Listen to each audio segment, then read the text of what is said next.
চট্টগ্রামের লোহাগাড়ার আমিরাতবাদে যাত্রা শুরু করেছে আলবাইক লাইভ বেকারি। আধুনিক মানের বেকারি ও ফুড আইটেম নিয়ে স্থানীয়দের সেবা দিতে প্রতিষ্ঠানটির এই উদ্যোগ। রোববার বিকেলে উদ্বোধনী অনুষ্ঠানে উপস্থিত ছিলেন বিভিন্ন শ্রেণী পেশার মানুষ। ফিতা কাটা ও দোয়া মাহফিলের মধ্য দিয়ে আনুষ্ঠানিকভাবে যাত্রা শুরু করে আলবাইক লাইভ বেকারি।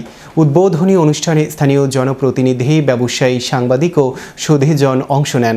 প্রতিষ্ঠান কর্তৃপক্ষ জয়নাল আবেদিন জানান, স্বাস্থ্যসম্মত পরিবেশে তৈরি মানসম্মত বেকারি পণ্য, কেক ও অন্যান্য খাদ্য সামগ্রী গ্রাহকদের কাছে পৌঁছে দেয়াই মূল লক্ষ্য। একই সঙ্গে গুণগত মান ও গ্রাহক সেবাকে সর্বোচ্চ গুরুত্ব দেওয়ার কথা জানান তারা। উদ্বোধনী অনুষ্ঠানে বক্তারা বলেন, নতুন এই উদ্যোগ স্থানীয় ব্যবসা বাণিজ্যের প্রসারের পাশাপাশি কর্মসংস্থান সৃষ্টিতেও ইতিবাচক ভূমিকা রাখবে।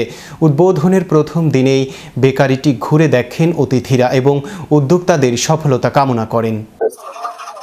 আমাদের এই প্রতিষ্ঠান অত্যন্ত সুন্দর এবং পরিচ্ছন্ন ভাবে এবং অত্যাধুনিক আপনার ওভেনে তৈরি হবে বিস্কিট, কেক, স্ন্যাক্স এবং জাল আইটেম। এগুলো আপনারা সবসময় তাজা খাওয়ার জন্য এখানে আসার জন্য সবাইকে আহ্বান জানাচ্ছি এবং সবসময় আপনারা তাজা খাবেন। আমরা পাশে অনেকদিন খেয়েছি, এর পাশাপাশি আমরা ইনস্ট্যান্ট তৈরিকৃত খাবার আপনাদেরকে সর্বোচ্চ মানে তৈরিকৃত খাবার এবং 100% হালাল প্রক্রিয়ায় উৎপাদিত হচ্ছে। এখানে সরাসরি আপনারা ওভেন দেখতে পারবেন এবং খেতে পারবেন।